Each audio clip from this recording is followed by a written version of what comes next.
Okay. Hi, I'm Bill Budzik. All right. 7 o'clock. Let's move the agenda along. First of all, we have a planning board zoning. We had some sign-in, no one interested in speaking, so I'm going to move the agenda along. Planning board zoning amendment update as much as anything. So,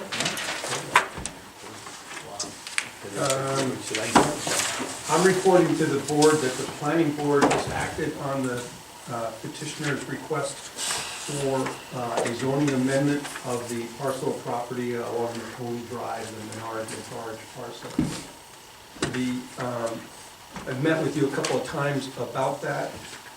As it got into the hands of the, from your referral back in late August into the hands of the zoning board, subsequent meetings kind of took a slight departure from where we were initially headed, or at least what I had presented with you previously with that request to rezone it from R2 to an MH. The planning board, as they got into this, along with the planning attorney, felt that this project really had the merit of it being handled as a planned development district. In its form as it was presented to you with a request to spot zone it from a residential district to a manufactured housing district for single-family residential with restrictive covenants and some commercial uses, the board, as the planning board, as they looked at that, thought, you know, the zoning board already has a mechanism for this kind of planning development action, and that's a planned development district. When the last zoning ordinance was done, I just want to use this as the example, which is this striped hatch area, which goes from military, this is Route 374, you know, just to the north of us, and then over to the Saranac River, from Military Turnpike west to Rand Hill Road. Took that portion of land, that geographic area of land, that's zone R2, and put a PDD overlay opportunity on it. And what that means is that, you know, underneath it's zoned as a residential stick-built housing area. But an applicant, if they want to approach the town board with a request for a planned development district, of which was completely rewritten in this last zoning ordinance, that this area here has that opportunity to have that kind of a development plan presented to the town. The parcel that the petition requested to have rezoned, the planning board found is in a transition area between a commercial service center area and a residential area. And that was kind of a transitional area, such as what they really were looking at, this area out here, the Banker Road, out to Rand Hill, Military Turnpike, Route 3, this portion of land over in here. An example is right across the corner from us, the Hart parcel. It's got a sign on it for commercial. It's not zoned commercial, zoned residential, but they can put a planned development district in there if they get planning, town board approval for that. So that was essentially the findings of the planning board, which says, you know, the town board should be cautious in spot zoning this to try to accommodate the needs of one particular project. It should be really looked at from a planning perspective that would be able to be moldable to anybody trying to develop an area such as that. So it was real simple from the planning board's perspective. Do the same thing that you did over here with this R2 district, because that parcel is zoned R2.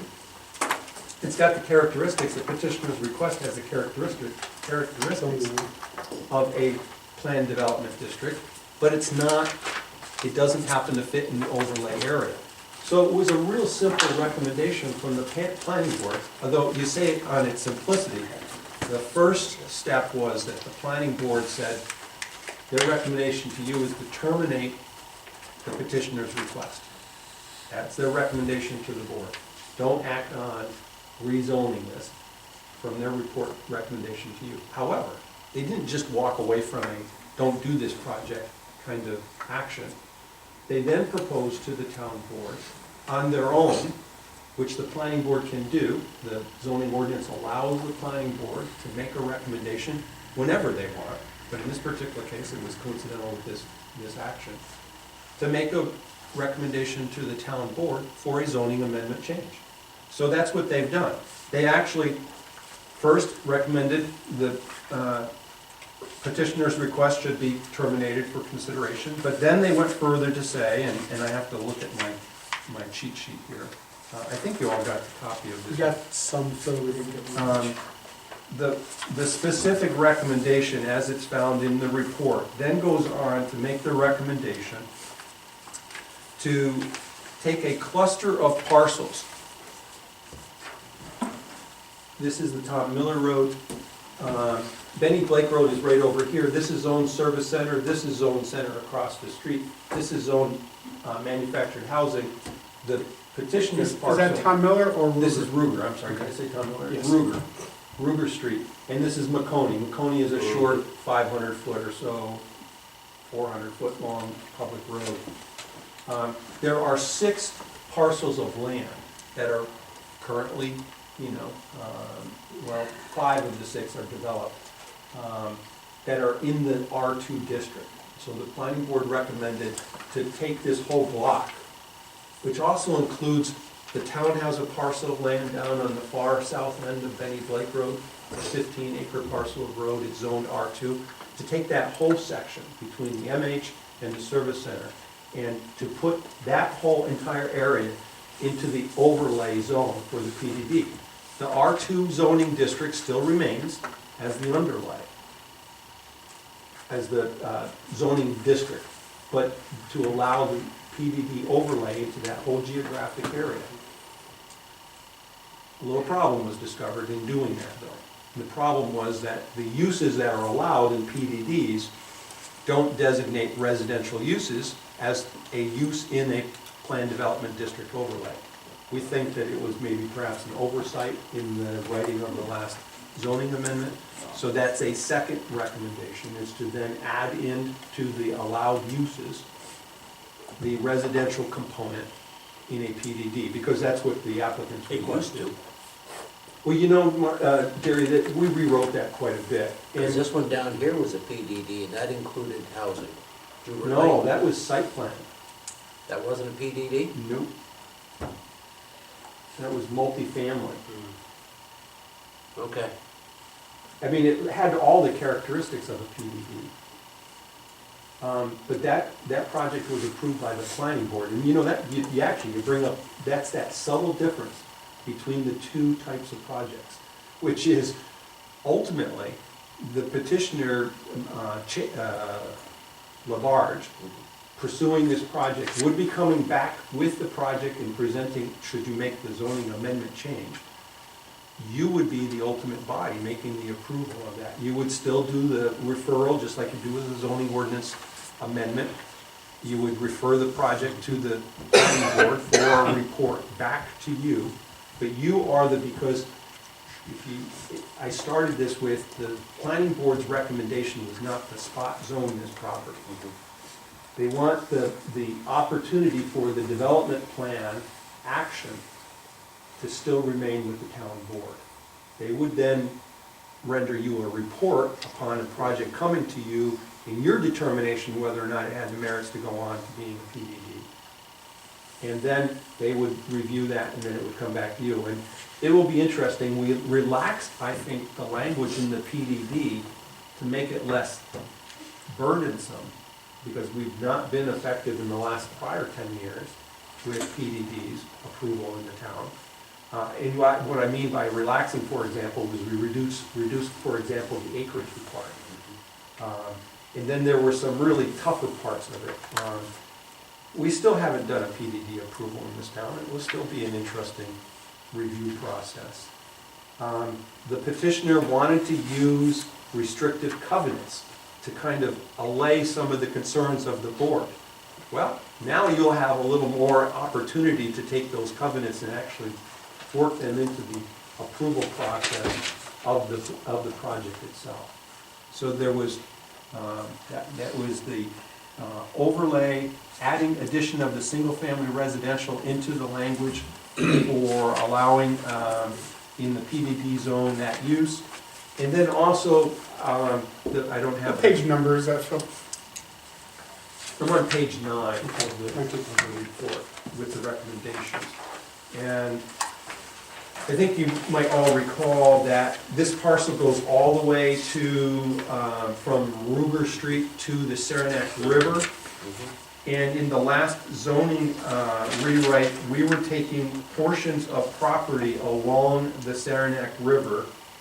And just if I'm looking at this thing correctly, this is the zoning map right here. So here's the Northway, and here's the Saranac River.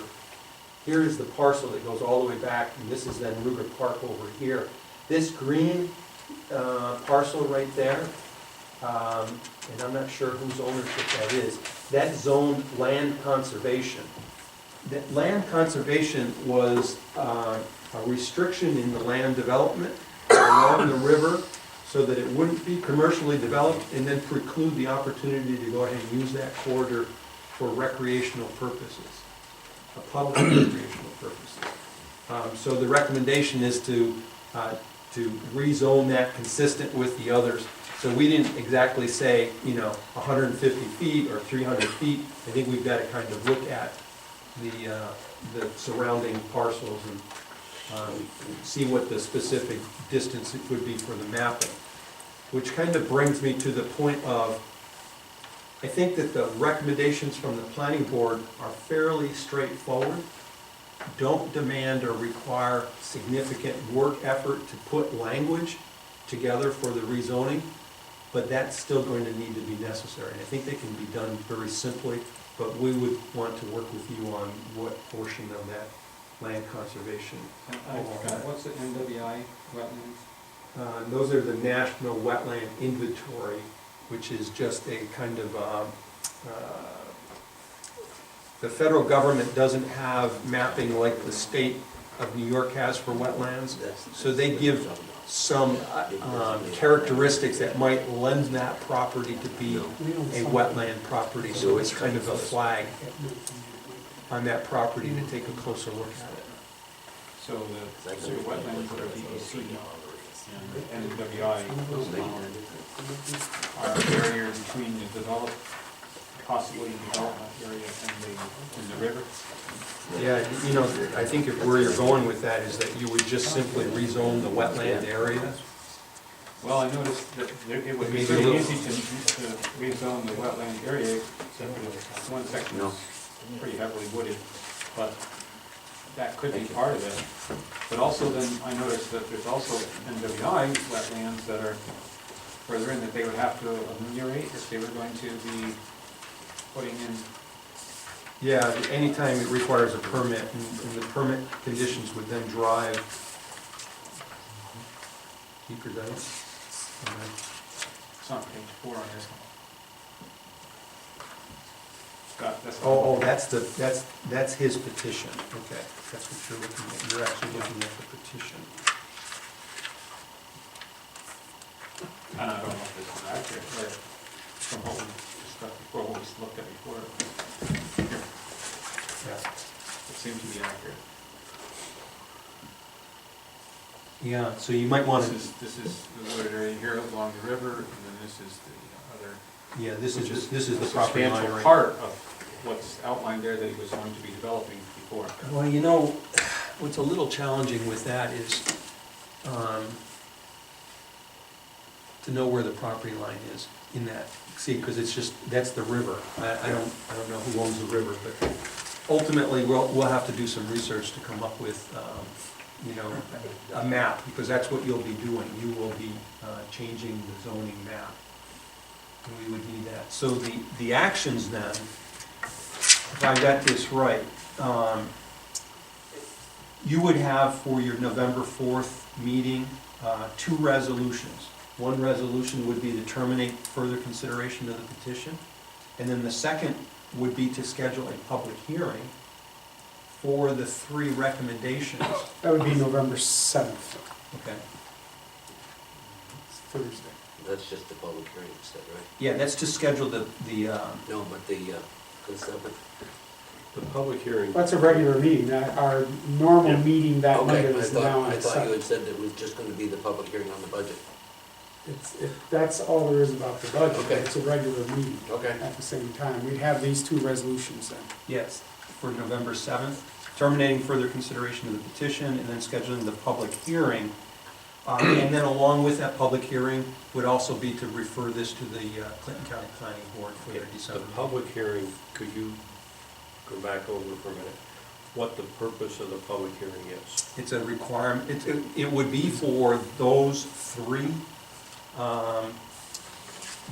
zoning changes, those zoning amendments. The three recommendations from the town board, or excuse me, the planning board, which were specifically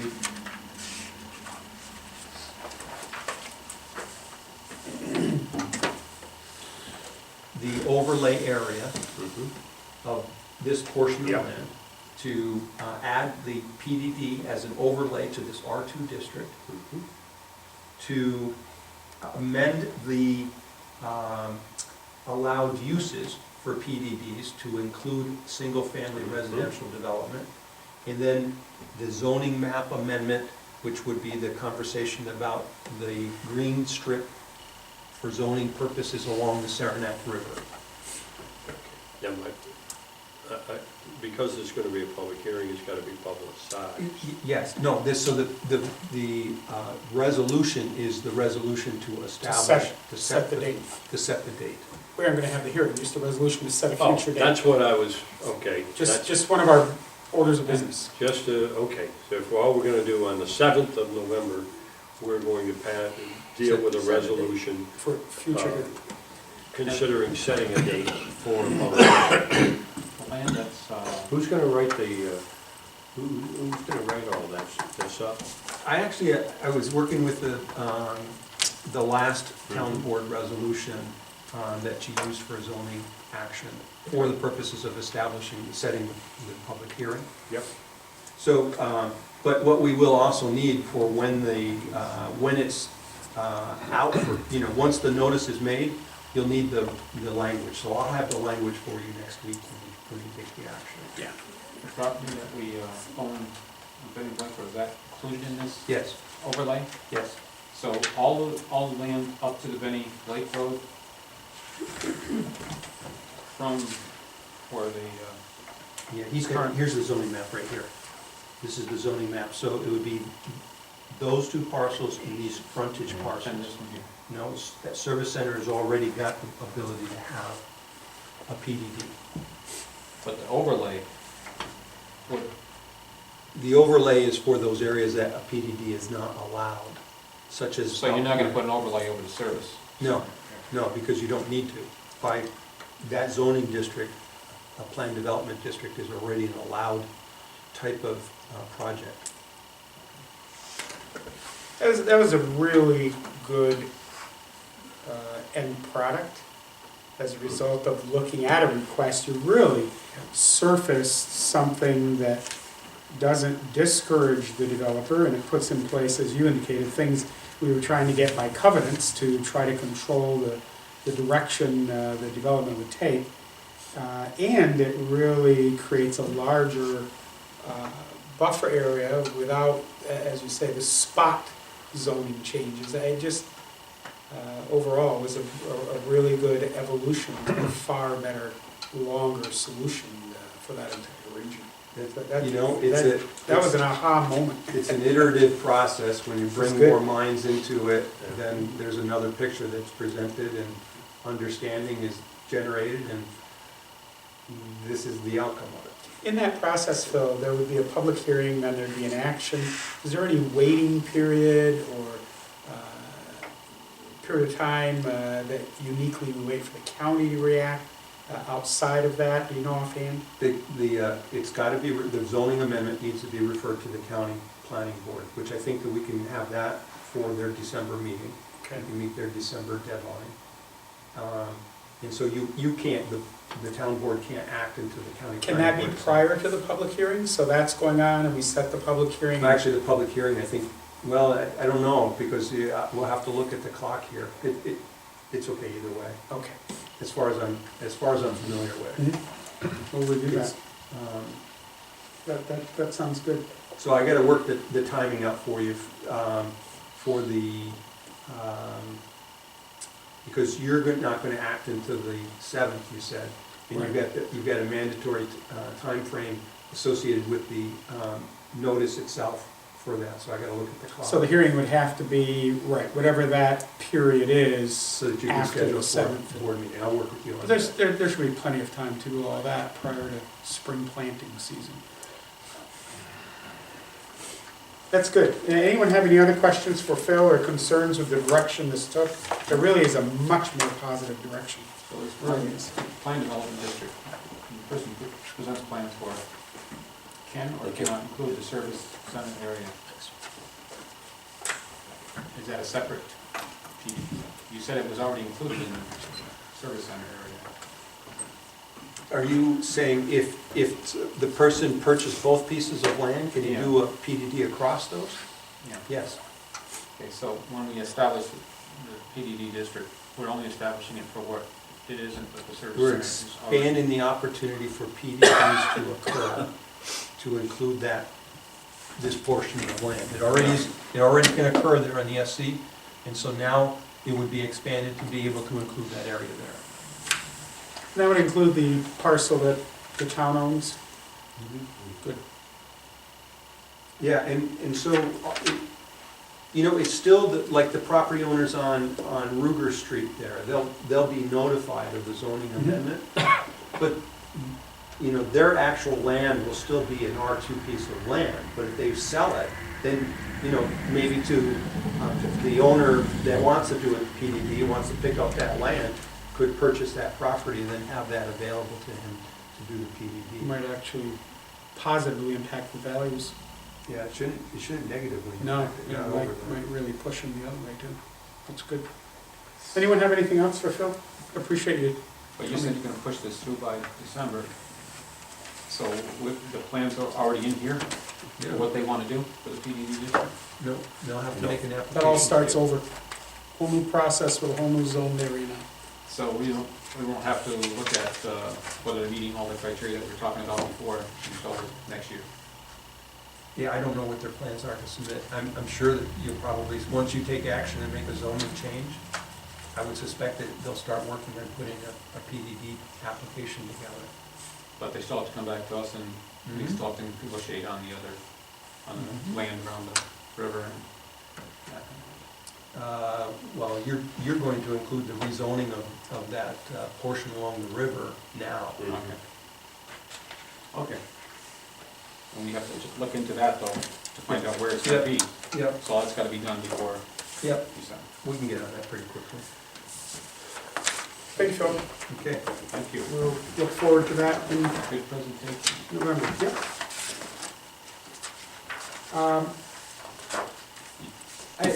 The next item, pictometry, I didn't get it in the draft. I'm going to add a number 4 that I'm going to call budget update. And I think the discussion about pictometry might be more relevant. The numbers have tended to change each day as we had a meeting, as we met with a different department head, as we worked to make some change. Unfortunately, there was a concern from the press article of a 47% tax increase. The taxes are going up 47%. I think, I haven't looked back at the article, I think it was probably accurate that it was a 47% override in the cap, not school taxes and everything else. It's a tax item. The other thing that really got missed, I think, is the reality that that was a tentative. And I know a couple of you said, Bernie, how could the tentative budget be so far out of whack this year? I could pretty well guarantee you that you won't see that happen to that extent again. As we've discussed many times with audit reports and whatnot, knew the budget needed some attention. We've spent a great deal of time in department head meetings with department heads as a group. Individually, Pat ran into offices, letting people know where we are, where we were. I think many times you heard me say if we keep doing what we're doing, with the projection of expenses, the projection of revenue coming in, one was going to cross the other a lot faster than we wanted. Following the process of the past, Diane had department heads submit their budgets. She gave them a draft, basically gave them back what they had been doing for changes.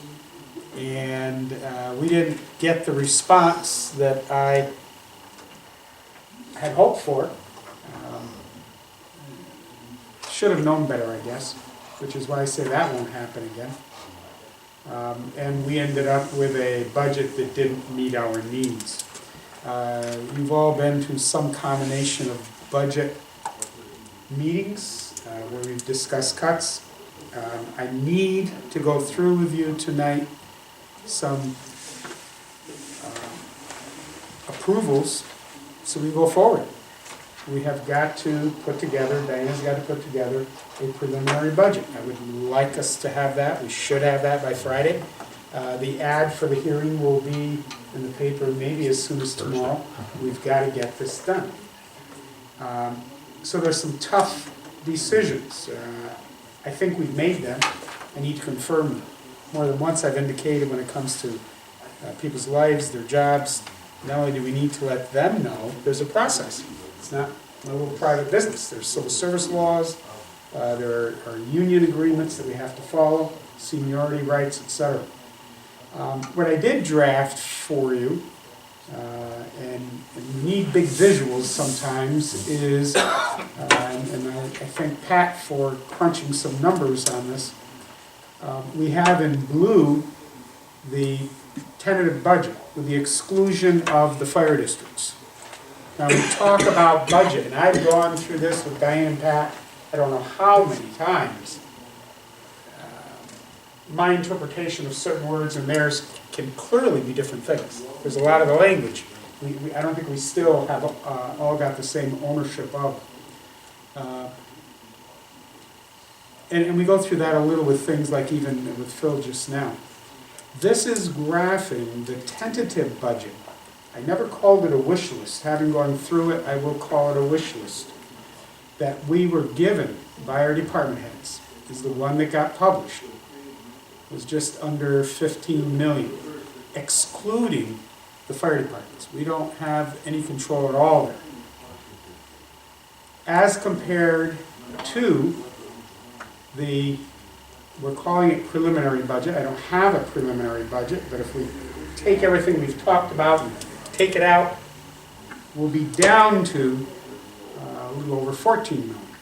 To be honest, say it's cuts beyond what I thought would be there. And we'll revisit some of those in just a couple minutes. It's significant. At the same time, and I know each of you, we've had a lot of individual discussion, have some different views about what's essential, maybe what isn't, what programs, which positions. We have to make a group decision. You can't cut it without cutting something. As you all know, the announcement will include the reduction. We started talking about, well, you know, all the elected officials and appointeds, we keep the salaries flat. Well, we've cut them. This reflects those cuts. We've rolled them back to, and I don't have exact numbers in front of me. I know I'll probably be quoted, but I'm not quoting, to maybe 2007, 2008 levels, with where counselors' salaries were, etc. We reduced our attorneys' fees. Among other things, in order to get there. Had we been around this a month sooner, to have the numbers that were given to us by department heads a month sooner, you wouldn't have seen that first budget, I can guarantee you. The other thing as we go through this, I want you to keep in mind, we've all been functioning with you've got to spend those reserves. This is the rainy day. I've often used the Beekman Town story. It got so much attention. Um, We were doing that pretty easily, and actually much faster than we should have been doing anyway. The comptroller's report on fiscal stress, the fiscal stress monitoring, was a good thing. Because out of the comptroller's office came the reality that you also can't run it, remain solvent, be sustainable if you don't have any fund balance. Because things do happen along the way, even though we're in that rainy period. Sometimes you get a deluge during the rain. This budget helps us that direction. In order to get it down, we had to reduce some of the fund balance, but we've got one. We'll start next year with something in place. We'll start next year without having spent tax money that we didn't get yet.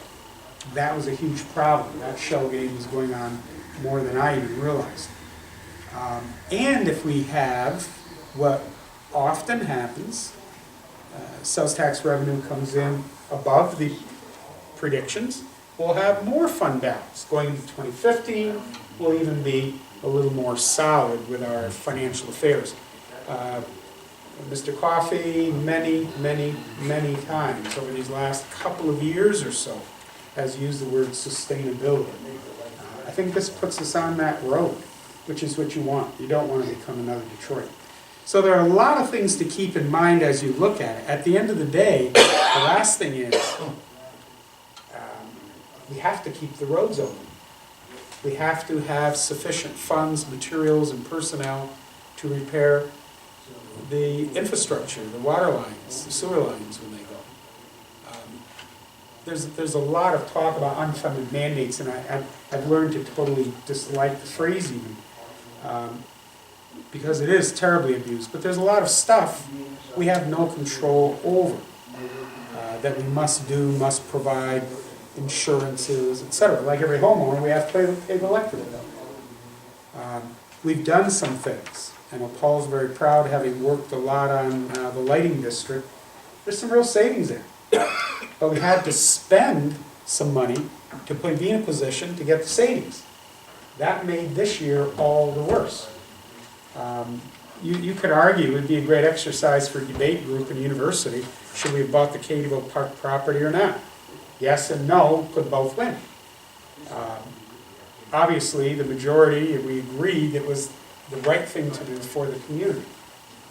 There was property we thought we would sell, we hoped, then we prayed, at least I did, and that didn't happen. It would have been a swap. And we would have preserved that for all the people that use it, want it, and need it. That didn't help our situation out. So there were some unique things that came into play this time. This budget honestly addresses all that, but you still have to do certain things. The cost, as in every home, we all would love to see gas go down, bills go down. It's not happening for us either. But you'll see some interesting things when you look at the details that we did pull off, and I'm recommending. So my first part, I'm trying to purposely go from a broad presentation to we've cut it. We've cut it, I think, significantly, as this graph demonstrates. Now we have to look at how we did that. And before we leave tonight, we need to know that this is something you're going to be able to support when we do our preliminary budget this week. It is tomorrow. There are no more days. Debbie, I know you've often asked for some things. I just printed this today and I made sufficient copies if you'd like them to follow along. Thank you. You're welcome. This is a summary. It is tentative. Some of the numbers are estimated. What I'm telling you tonight may be different tomorrow morning because of something that happens. It's sort of like sales tax, how solid is it? Well, it's pretty dang good bet. If I could take that to the casino, I'd solve all of our problems. But things can change at the drop of a hat. In the Middle East, that changes it all, etc. Number one, total reduction from the tentative budget comes down to, I've got another copy if someone wants it. I always like to keep a clean window, and the one I drew on. Can I get an extra? Debbie, for you, Thank you. The world. now leave me The alone. world? No. Well, in that Okay, go case. sit down, go sit down. Total reduction from the tentative budget / wish list, $806,642. How do we get there? These are the key pieces. Number 2, staff reduction proposals. Eliminate 2 active positions, current positions. They would be impacting the Building and Grounds Department as well as Parks and Recreation, BNG,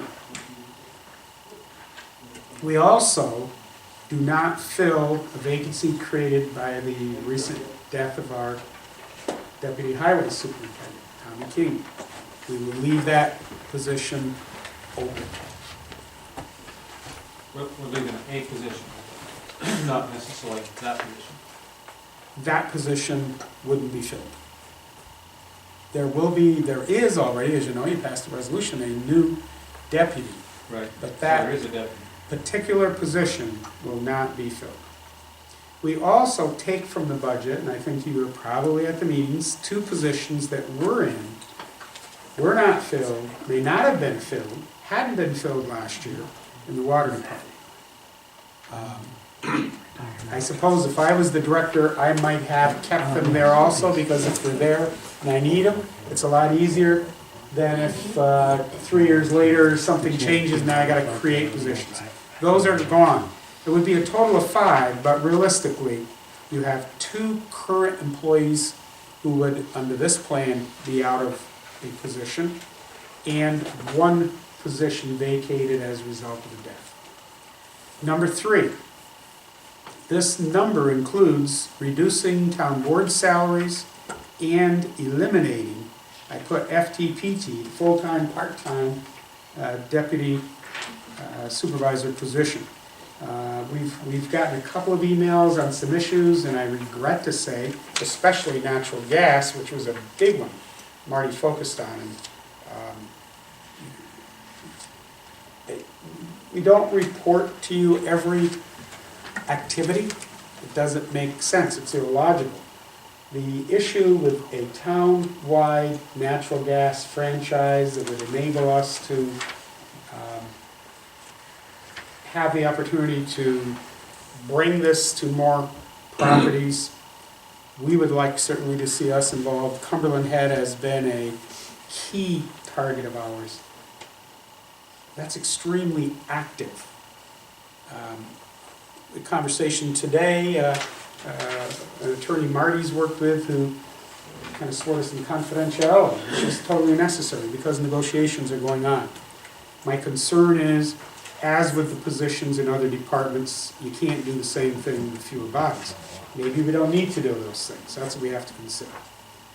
Number 3, we also, as I indicated, reduced town attorney salaries. I made Mr. Coffey aware of that last week. I've tried a couple times to get a hold of our deputy attorney, and I haven't been able to get him yet, so if he watches this, he'll probably learn this way. All other elected officials will be held at the 2013 levels. All of the appointees of elected officials, be they court clerks, deputy clerks, whatever the position. A deputy highway superintendent's an appointee, would remain at 2013 levels.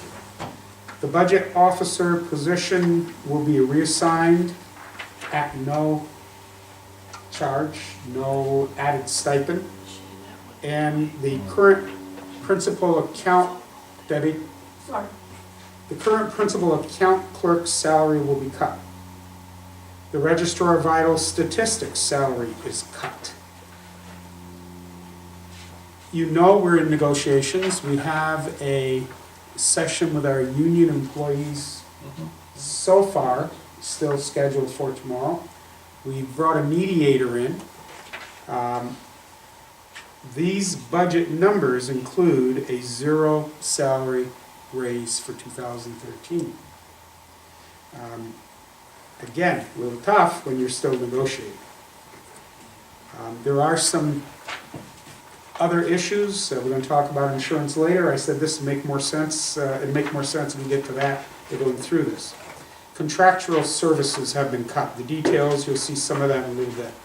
We're looking at lower premium health insurance plans. I'm going to ask you later tonight for authorization to enter into an agreement with our non-union people. Our union people also have expressed an interest in a lower premium plan as well. I can't go into those details.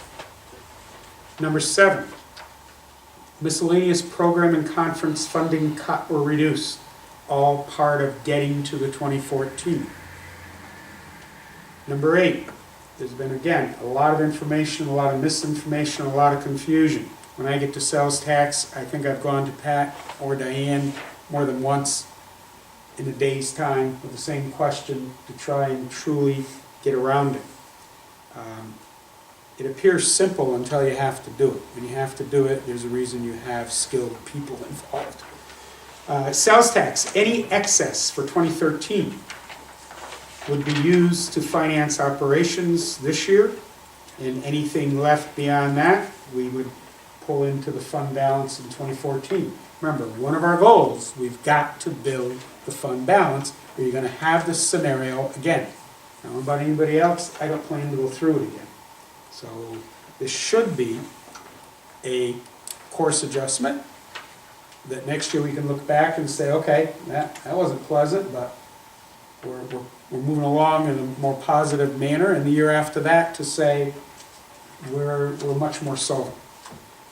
Sales tax for this year, there have been some questions about the excess that has been reported by the county, has been in the paper. There absolutely appears to be. We've got a ways to go, kids. A lot can happen. Our sales tax, most recent report was about $50,000 short of what we anticipated. Does that mean we'll get 50 more the next report? Maybe. Maybe 100 more, maybe 50 less again. It's projected that there's going to be sales tax this year in excess of what we anticipated in budget. That's great. The problem is, we also anticipated or budgeted money that wasn't there. Simple layman's terms. It just wasn't there. And that shouldn't happen. So we're going to catch up to ourselves. We anticipated excess and then budgeted excess. So when excess comes, it's not excess anymore. We're correcting that. That will not happen in the future. So yes, the good news is we may actually even see, and more than once I wanted to put some different numbers in here, and our finance manager was advising me not to because they're so fluid. But we could see $100,000 this year that we might roll that we didn't need. I doubt it. Little things happen. I've asked, as you know, department heads, no expenses that are non-essential. I don't care what it is. We're trying to fix things and keep things going. So depending what comes up, we may not be as bad off this year as we thought. There've already been a couple purchases that with hindsight I wouldn't have had made. But anyway, sales tax is simple. It's a number we get, right? But how it works in the budget is a little more complex than that. Number 9, all but $35,714 of projected sales tax for 2014 is in the 2014 budget. That $35,000 we're anticipating as being there for us in 2014 as part of the seed for a fund balance, which is something we need, and I'm hoping we're going to have much more than that. If not, we'll be talking to the comptroller next year. We did not have the anticipated sales tax that's been widely advertised in the tentative budget. At that point, we didn't want to put in what we weren't sure we were going to have. Wanted to go closer to the end of the year. Wanted to see where that would need to be appropriated because this 2013 was looking a little lean. All right, so if someone asks you about the sales tax, all but 35,000 plus is in this process as we go to a preliminary. When you see the preliminary, it's gonna all be in there. That's how we're helping to get it in. Number 10. In 2013, our budget was $16,136,494. At this point, we're looking at coming up with a preliminary budget that would have, as a total, $15,847,701, or roughly, everything's roughly and approximate, it's fluid, a negative 1.86% change over 2013. We're looking at a budget that spends less money next year than it did this year. In this instance, you say it includes fire districts. That is total budget, which includes fire. If you look at my draft, this does not include the fire districts. So, and that's why these numbers are a little lower. And again, this can be a nice topic for debate. When I'm thinking about the budget, I'm thinking about our budget. Most often when I'm thinking about the budget, I'm thinking about the general fund budget, because that's where we've got some issues. When you say budget, whatever, everybody can have their own interpretation and everybody be right.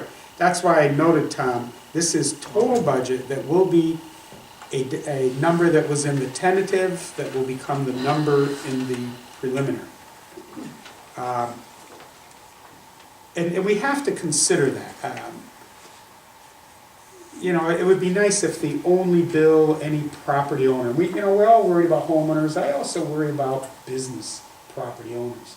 That number just gets magnified by those people. We've been able to attract business, we don't want to discourage business. But there are a lot of fees and taxes that are paid. So we try to be considerate of that. Number 11, this would equate to a highway tax in 2014 of approximately 99 cents. Now, what does that mean? And that's why I made the little summary comment on the bottom. With a proposed highway increase of 27 cents, roughly, 27.03. And I've talked to some people, I have friends, neighbors, and relatives that are interested in what's going on, that are of all political denominations, believe me. And when I say, I think we can get down to a 30-cent increase, they'll say, well, what does that mean? I say 30 cents per thousand of value. A lot of times I say, is that all? I'm not finding that. When I saw 47%, I thought you were going to put me out of my house here. No, that would be equivalent to about $27 per 100,000. I've been told, I can't cite where, that in the town of Plattsburgh, the average home is valued at about $150,000. Seems reasonable. Some are more, some are less. It'd be less than $4 a month with these cuts. Less than $4 a month.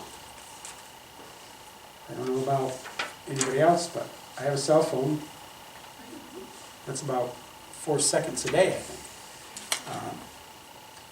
For people who are on fixed incomes, Social Security, they're a widow or widower, they're in their twilight years, they've seen squat for increases, anything is too much. But 30 cents is in the ballpark. That is with these cuts. Now, let me give you another bit of information. We'll go into just a little more detail, not a ton. I think I've got one of these. I know you're seeing this for the first time tonight, but the ink is still a little bit wet. So. Debbie, if you'd like a couple. Actually, I'll give you guys 3. You're welcome. This gives you a little more breakdown of where this came from. This document was derived from our meetings. We've checked it and checked it again over the last couple days. When we have those meetings, sometimes they get emotional, sometimes we're grabbing notes. I've done this from the notes when I met individually with department heads as well as our budget meetings. For the town board, you can see town councilor salaries being cut to 13. Like I said, that's down close to where they were in 2007. I came on board in 2006, so they didn't go up too much from where they were. Conferences are being cut 1,500. There's some impact by Marty's proposed change of job and his insurance. Town justices, you've got the notes there. A new item that I share with you in this is we eliminated the fee that they got for office space in their homes. Quite honestly, that was a bit archaic and I'm sure a nice benefit, but not much rationale. Each of our non-union employees, and this really is focusing more on general fund, but not exclusively, this is calculating a lower health premium on a new plan that we rolled out to employees in an informational letter. It's got a better premium, the coverage is very good, but it also would trigger some new copays. That's how you get lower premiums. If you're healthy, you don't have need for health care, doctors, various services, treatments, pharmaceuticals, you don't care about copays. If you have a large family and a lot of need, copays can add up. But this would be with that new healthcare benefit. This would still be through Clark Forrester. It's still a Blue Cross Blue Shield benefit, and it's a good one. In the town supervisors category, we've reduced that down to 69, and we cut the extra help, which was in my category. I don't get insurance, can't cut it. The conference fees, I think, are down to one in New York if I go. Finance manager, salary rate stays the same, cut conferences, the same with the health insurance, you'll see that rate down the line. Tax receiver is fairly clear. Assessor, You're not cutting all the supplies in the conferences, all right? no.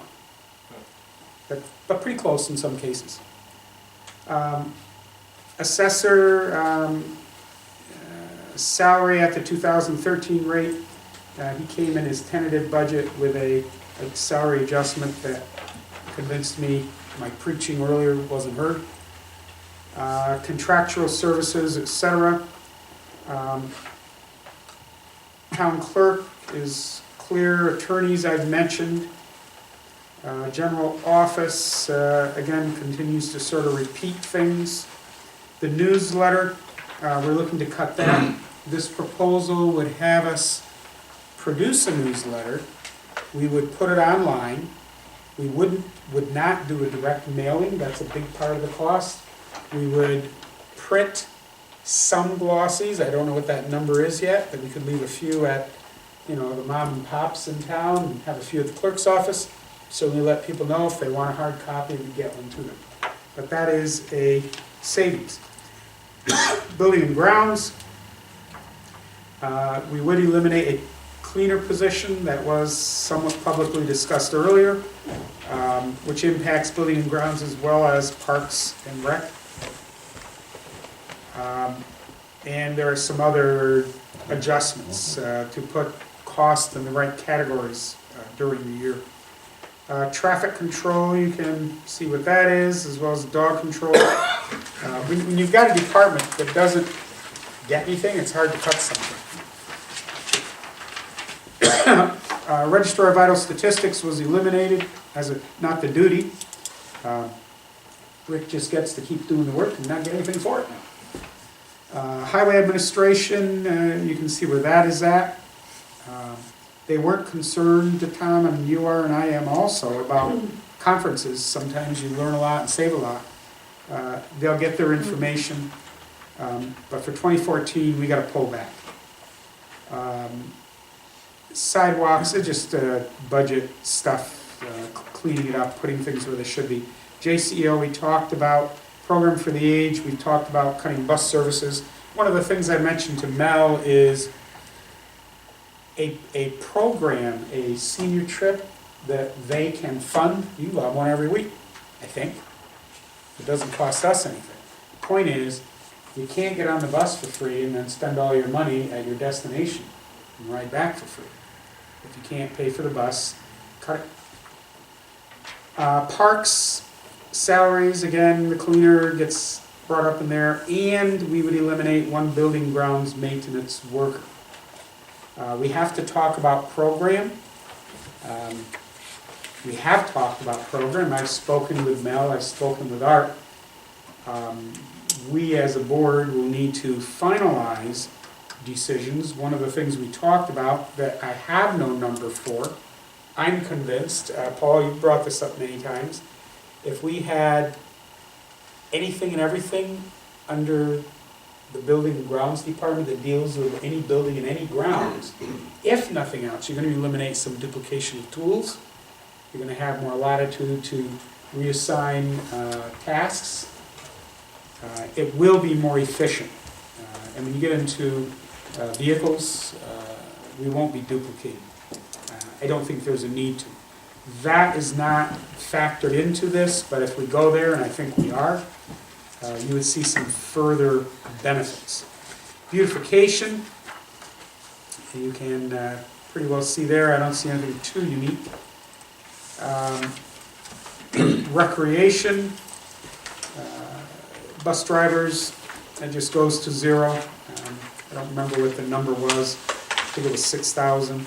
Lifeguards, remember, we're closing permanently, at least permanently for next year, closing East Morrisonville, and there are some residual savings for that.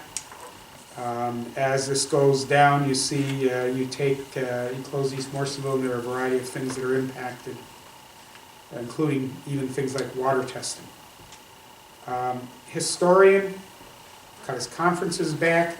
That doesn't mean he can't go anywhere and do anything, but again, the town can't reduce the budget and do the same things. It's that simple. If you want to do it, then you're going to have to raise it. Zoning codes, again, salaries, travel, contractual, etc. are the areas. Planning comes out to be much the same. Cutting the summer help is in complete elimination. A lot of the rest is reducing, getting fewer people to do more, sharing, finding solutions. I mean, there'll be some stuff you just can't do in this budget. What I mentioned to many of our employees, and things have been awful quiet around here lately, you can imagine, is for those of you who are a little younger, what we're doing is probably securing your future, because the town's affairs will be in better order. You're going to have to work hard and be patient with us, and we'll see what the future brings. One last bit of detail. Let's see how many of these I have. Feels like enough. I won't read these line by line, but we've got to make some decisions, which is why I'm doing some of this. There's a couple if you like. Is what we have here. And this, in some ways, gets a little more challenging to explain. But you've got in the first page a comparison by department between the tentative budget and what we're morphing into a preliminary. As I said, I don't have a preliminary budget. We're going to create one. These would be the numbers. I had to give it a title as of October 24. Some of this even changed more recently, I think. And you see the increase, decrease. So this shows some of the amounts for you. Toward the bottom, expenditures, increase, decrease. Our total again gets down to that $800,000 number. Some items are just not there and won't have the same impacts. The second page, we're looking at revenue. You can probably read through that pretty well. This is again comparing the tentative budget you got in September with the one that you'll be getting hopefully at the end of the week. I'm sure we will for the hearing next Thursday. Property tax is very important. You can see the comparisons. Again, we see the increase, decrease. We've literally reduced over the tentative budget. We're not talking last year, over the tentative budget, $934,000.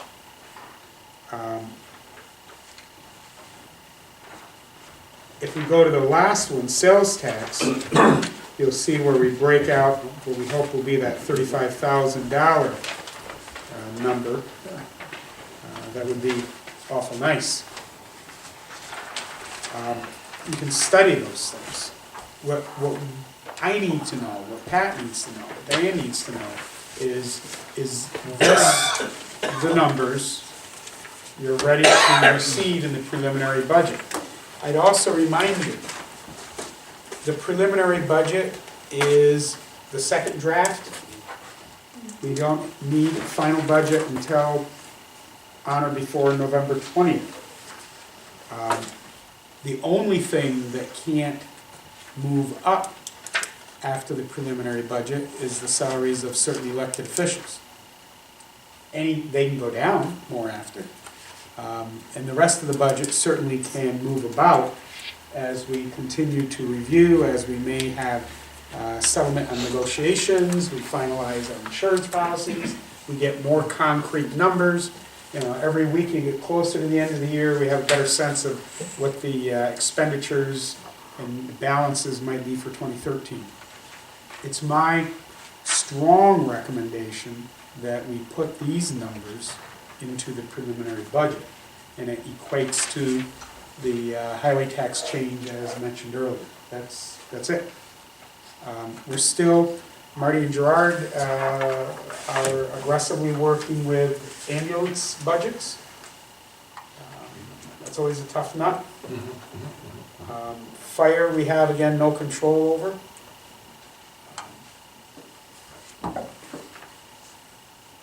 That's where we're at. And unless somebody has some significant issue with any part of that, or anything significant further to bring up, we need to start working on the preliminary budget.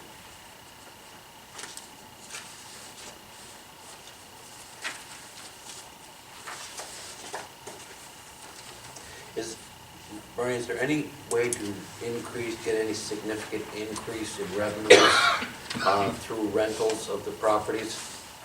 I know we've looked at that, we raised them up a year or two ago.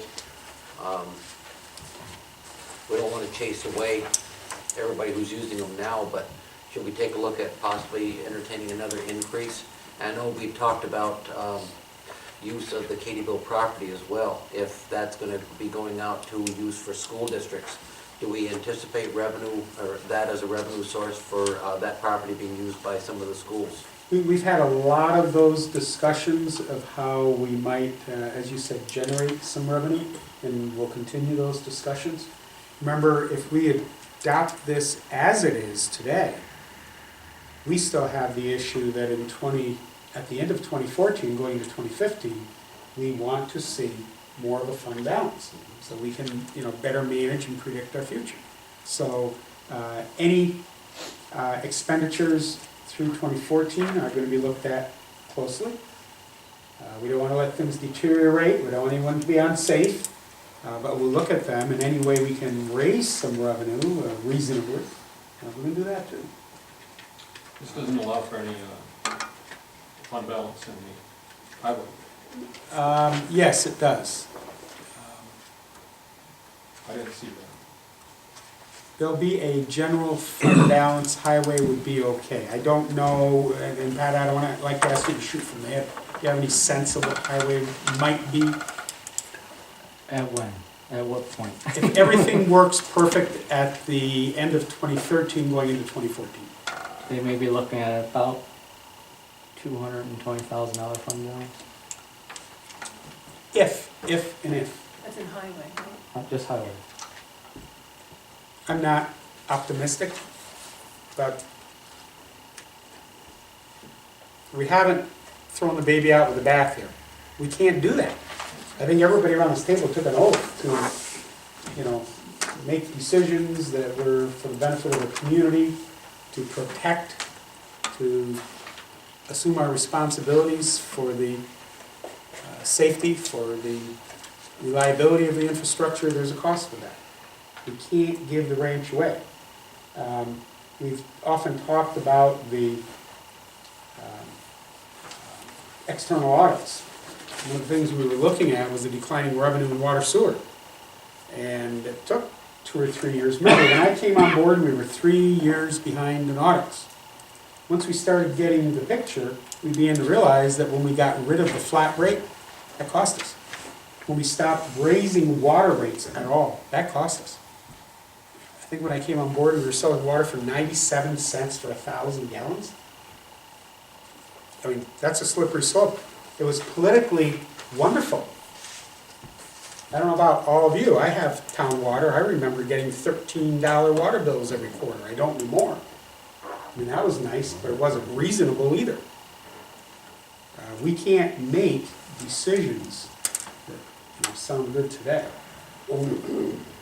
I think this does it, it really puts us on track. An enormous amount of time, really analyzing it, what's the problem, how did it happen, how do we get here, how do we change it, how do we go forward and create, I'll use Jim again, that sustainability. It's got to be sustainable. And there's still things anything can happen. The next Sandy and Irene, and who knows. But I think this is a responsible budget. We've made significant cuts everywhere. We're down to the bone. I don't want to ding the bone. But we will be very sensitive to how to raise money next year and how to control expenses next year, so we come out the other end a little better off than we did this year. This is where I propose to go. Any other thoughts? Well, I've said very long, and I think it's fair to do, all salaries are 2013 rates, but I don't agree with the cuts in salaries. Thank you, Tom.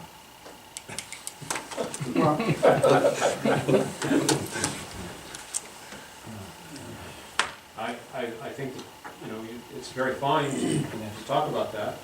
We're bringing on people who have expertise to work here, and then cutting other people that have the expertise.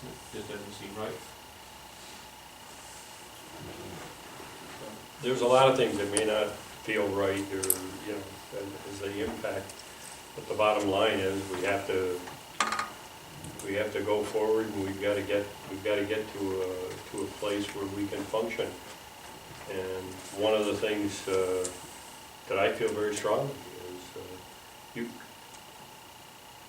we can't lead a group of employees if we have a posture that cuts are something for them to endure, but they're not something for the administration to endure.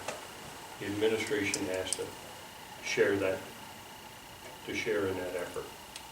And I really these have been gut-wrenching sessions that have gone on, and people all throughout this building that are affected, and there's people all throughout this building that have had to make decisions that, given their due, they just soon not have to make. But that isn't the reality. One of the things we're charged with is we're charged with fiscal responsibility.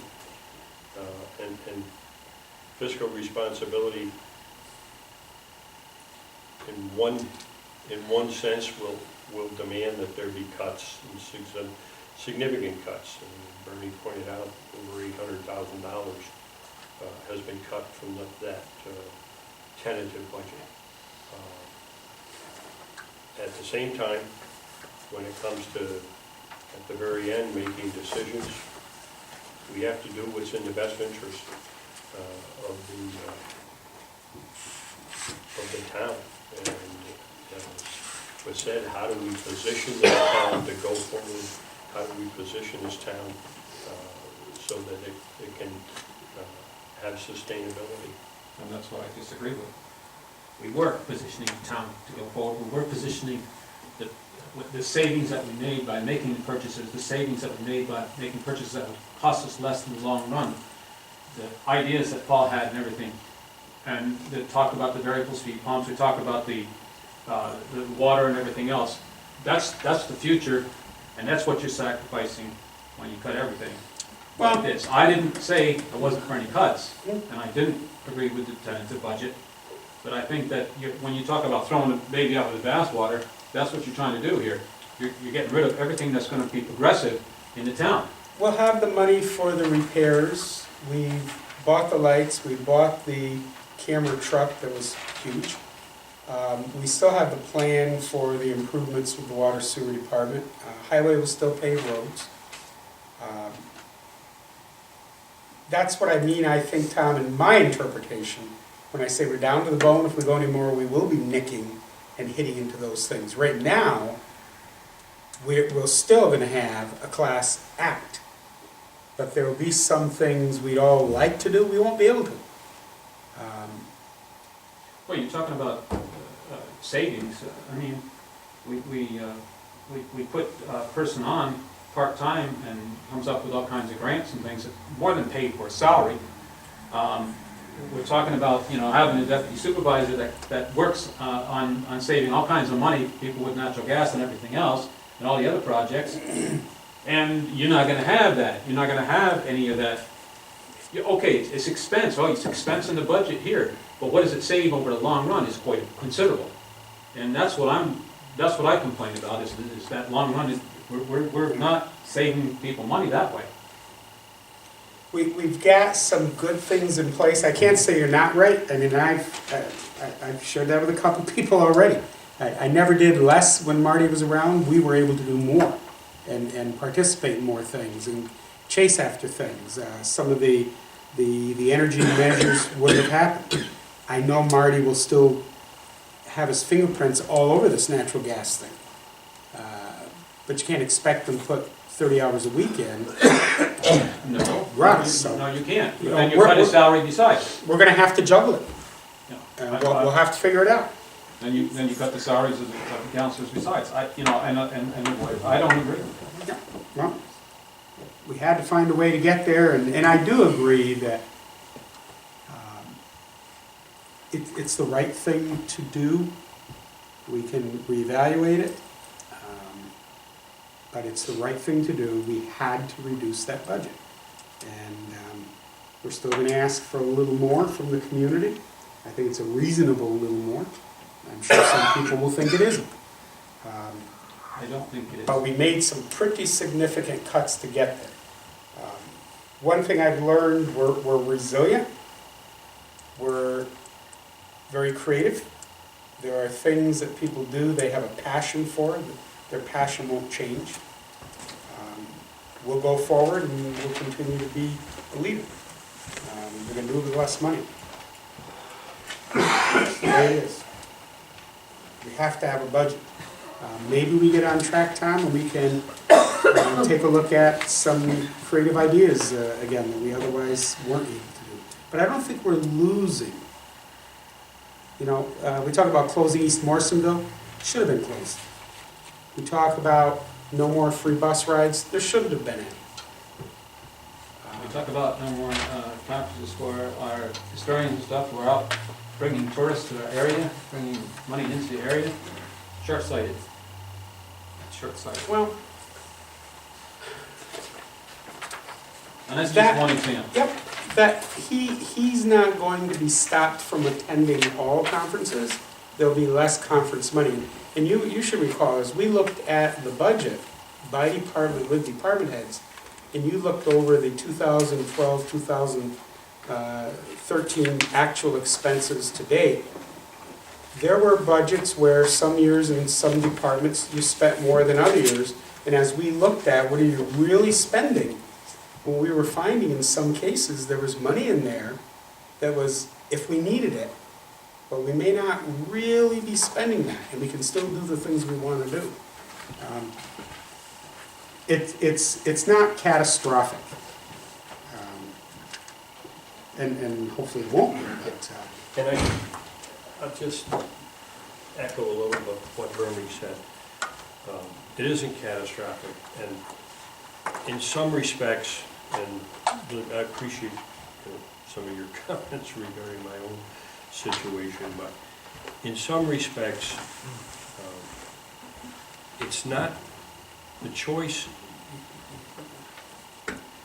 The choice you're looking at is a choice between, the cuts that people have looked at, and they've tried to be fair, and they've tried to, at the same time, be firm.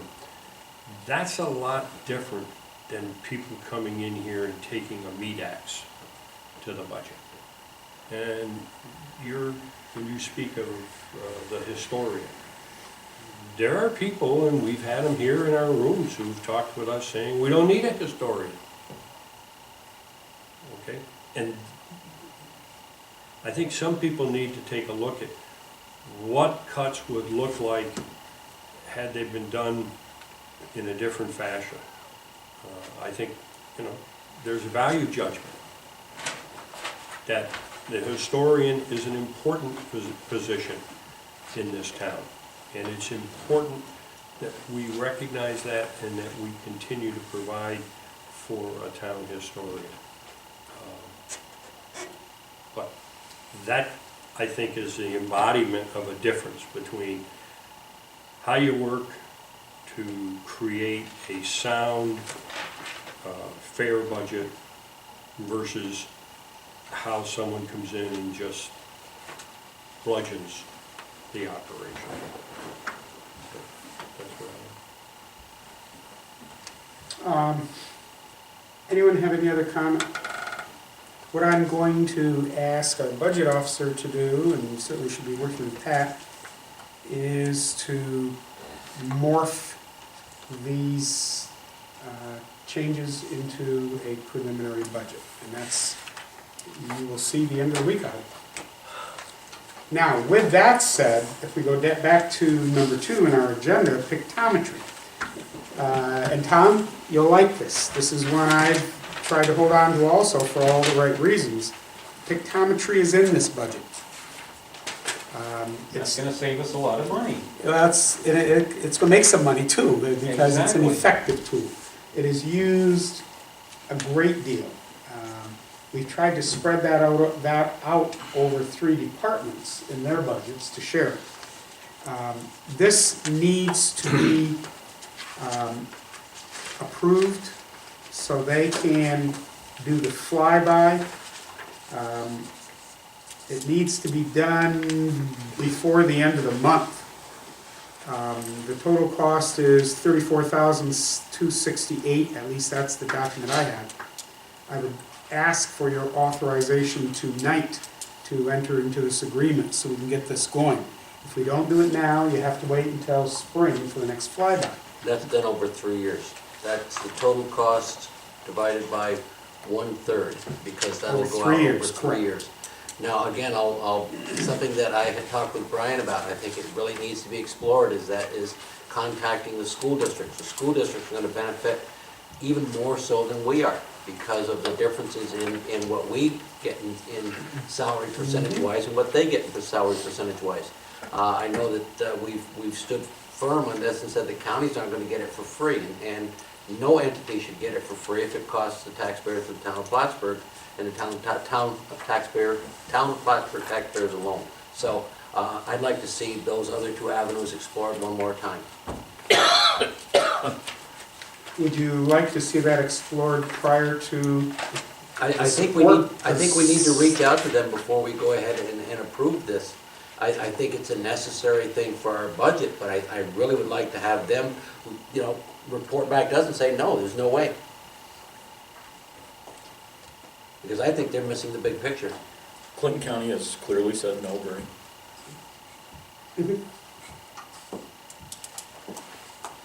They've asked, And we they could demonstrated, use it. they got Sure they did. they got 4 departments that will benefit significantly from it.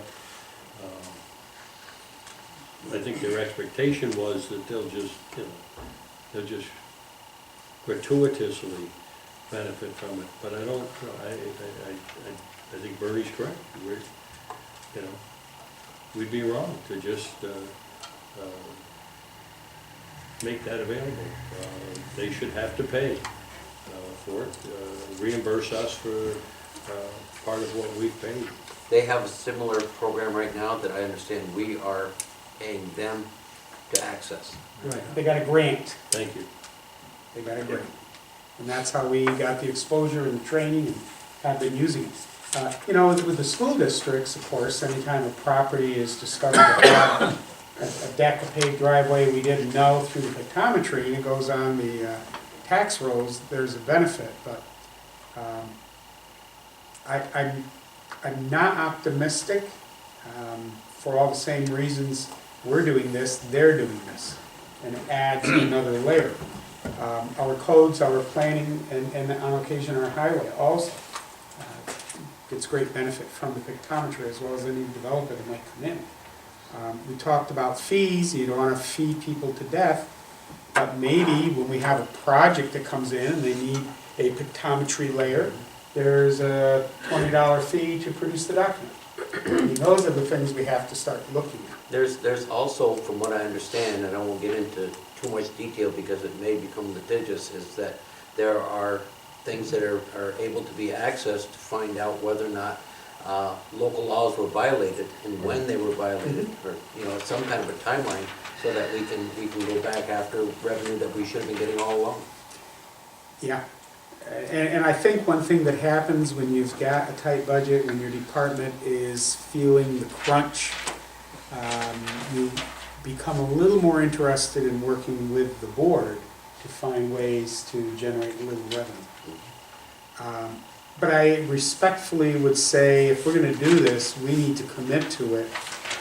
I would certainly do as indicated with the neighboring school districts, but I don't want to be hung on their support or not. And even if I got a cavalier superintendent of schools to say, I'll bring it to my board, I don't know when their next board meeting is. We've got to do this now or it doesn't happen now. I agree with Jerry, but I think, you know, we can bring them on board when they want the information. Yeah, but in the meantime, Tom, it's another one of those things where the town of Plattsburgh buys it and everybody else can jump on board whenever they can afford it. What's True, the downside but of doing we the can afford flyover in the spring? Don't have the data until then. You know, and probably if I'm the assessor, I'm just going to say, and through the winter time when it's harder to get out there and get in the backyards, I can use the pictometry to do some more revals, rather than do it during the spring, summer when I can get out there easier anyway. I mean, that's a decision we can make also, and if things don't pan out like they should, and you don't do it until spring, you just cut another $30,000. It's in the budget. We either are going to do the flyby now or we're not doing it now. I'm not. Do we have to have a resolution for that? You can authorize me to do that this evening. I don't have a resolution. Are we doing resolution later? We've One. got one.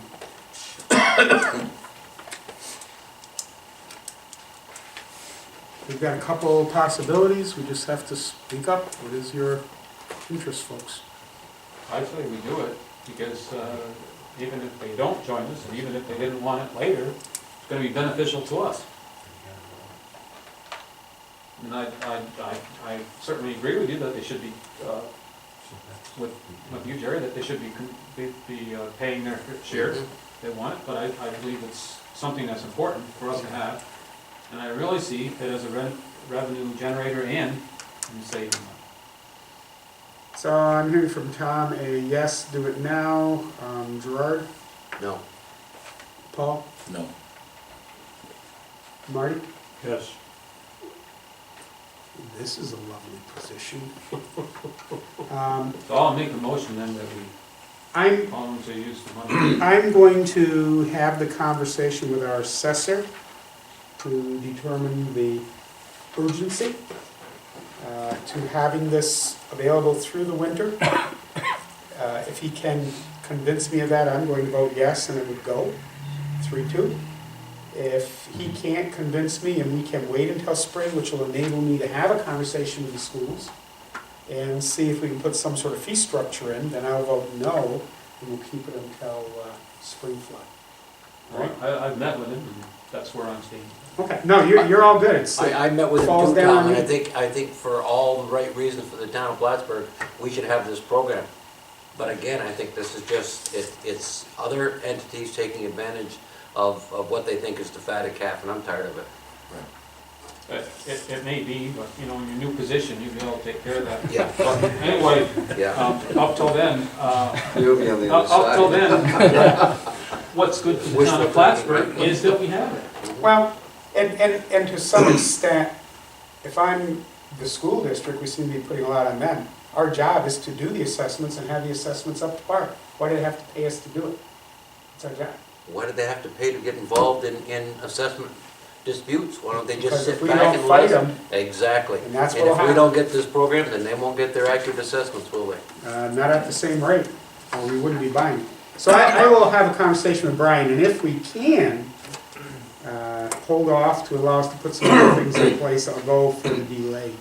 He's gonna have to convince me that he's gonna do a lot of work with it this winter. The next item is the contract for the non-union employees. Do you have any documentation on that? I think I got something here. Yeah, there was something in the No, back. isn't there any documentation on any of this stuff? Well, Last couple of pages in our packet. let me see what I did. Oh, just the one. Take that back. We did make some of these today.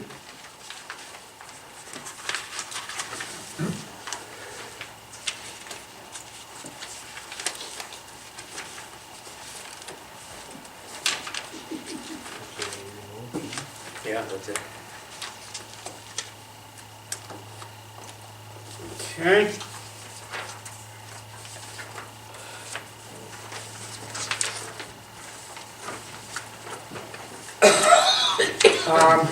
This also needs to be authorized. Does that have to do with contract negotiations? This would not, this is for our non-union employees. This is information, a memo that was shared with them on October 23rd, last week. It explains the various rates under the single, two-person, and family plan. I've given you the information about cost. I haven't duplicated, again, I'm also trying to save paper money. I haven't duplicated, and we've had a meeting with SimQuest this week to talk about how to control costs, and we put everybody on boxes today. I mean, there are a lot of stones we're turning that aren't in these documents. The coverage is very good, very comparable. It would be somewhat of a saving for our employees as well, but there are some co-pays. One that comes to mind is, I believe, a $10, correct me if I'm wrong, Pat, please, a $10 copay that would be with the sick child visits to the pediatrician, where before they were covered. The well visits, I believe, are still covered. But we have a flex plan. It's also something we've been talking about 15, reducing, $15. yeah, which is, with our current plan, that's going away next year anyway, so either way, they're gonna end up paying a copay within a year if we didn't change the plan, so. The town provides funds for a flexible spending account where that can be picked up. One of the things that Marty's been all over this, but I'm sure it's back there, we've talked a great deal about, and we're trying to participate as an organization, is getting our employees to make good healthcare decisions. Not only health and wellness and taking care of themselves so they don't become ill or have an injury, but the decisions they make about when to go to a doctor, the decisions they make about which pharmaceutical to pay for. You know, if it's paid 100%, go with the brand name, who cares? I'm not paying for it. But if I got a little skin in the game, I may just want to get the generic instead to reduce my cost, and it reduces everybody's cost. Is it tier 1 and 2?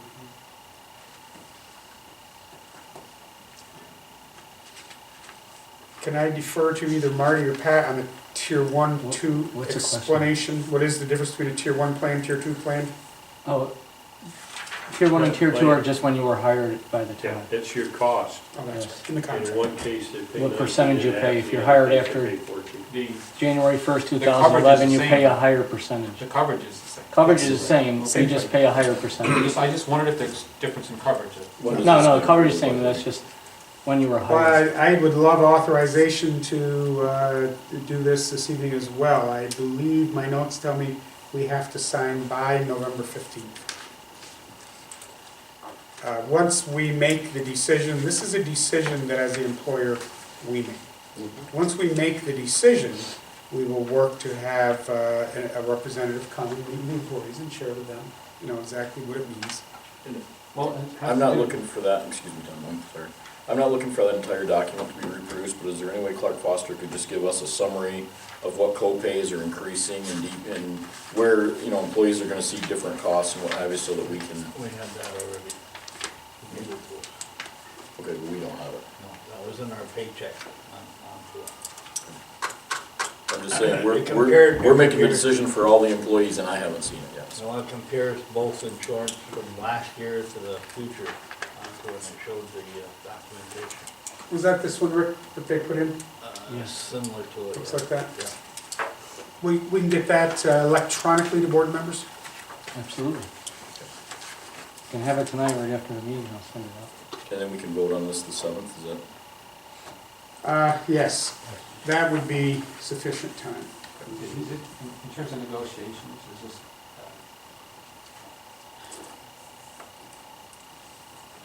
is it, rule out the same plan in the future for, If you're asking, could our union employees come on the same plan, of course. but it has to be done by the 15th? If we don't get a change in their Go that Supreme route. plan soon, we're gonna be stuck with that, and they're gonna be stuck with that next year too.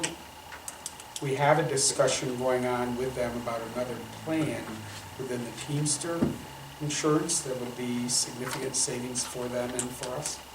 But if we don't, that's a little different situation. If we don't make that decision, we can't impose it.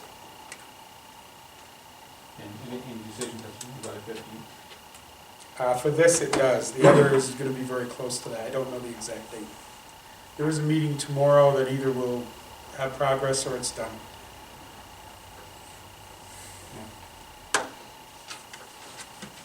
I don't see any way that the union people are coming out to this program. That's not. They could. They It's could, an option, but we're but- wasting our time, but I certainly don't think we should be delaying any action based on that. They have a plan, Tom, that would be very comparable, that would have a lot of savings also. The discussion is not about the plan, it's not about the coverage, it's about who gets the savings. That's why we have a say.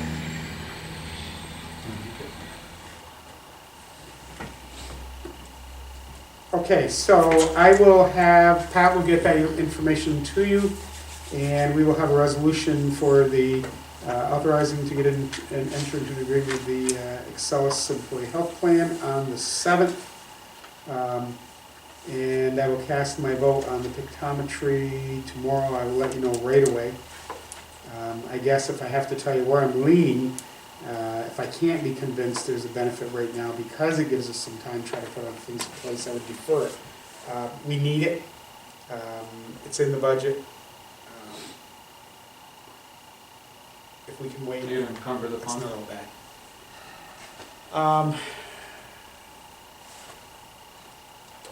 I don't know if we need to encumber them for a particular purchase, Tom, because they're not in,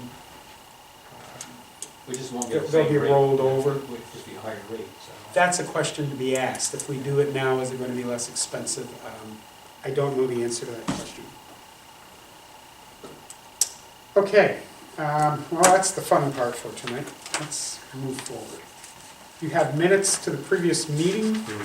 Please take a look at them as you have time and the ability, and get any concerns and questions to Deborah by Friday morning at the latest. Sooner is always better. We have a resolution that has surfaced that requires attention tonight. It's Resolution 317, request for a road name change.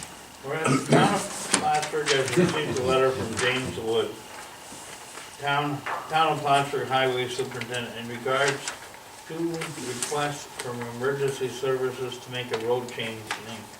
Whereas the current name is Katyville Rec Park Road, and is requested, has been made to change the name to Amel Lane. And whereas Mr. Bernard Verney Amel has served the town of Plattsburgh supervisor and Clinton County treasurer, serving with a high level of dedication. Clerk. Clerk, okay. Serving with a high level of dedication and honor. Therefore, be resolved that the Katyville Rec Park Road be taken off the Clinton County list as a road name in the town of Plattsburgh, and that Amel Lane be added in its place.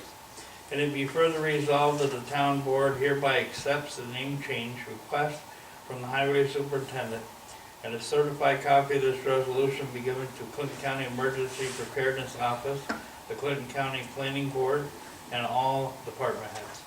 So moved. Mr. Mannix, second. Second. Mr. Lemoyne, any discussion? Roll call. Thomas Wood? Yes. Mark Manick? Yes. Paul Lemoyne? Yes. Gerard Renza? Yes. Bernie Bassett? Yes, resolution carries. It isn't noted in the resolution, but we also had a note from Kelly Donahue Emergency Services approving and supporting the name change. The last item you have is a draft of our deputy historian's end of the year report.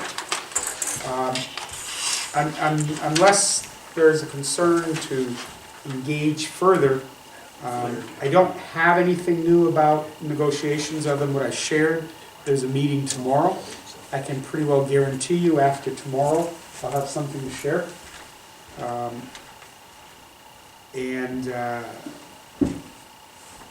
don't have anything else. So if no one else does, I'm going to entertain a motion to adjourn tonight. So moved. Mr. Renner, second. Mr. Lemoyne, all in favor, indicate so by saying aye. Aye. Opposed, we are adjourned at 8:35.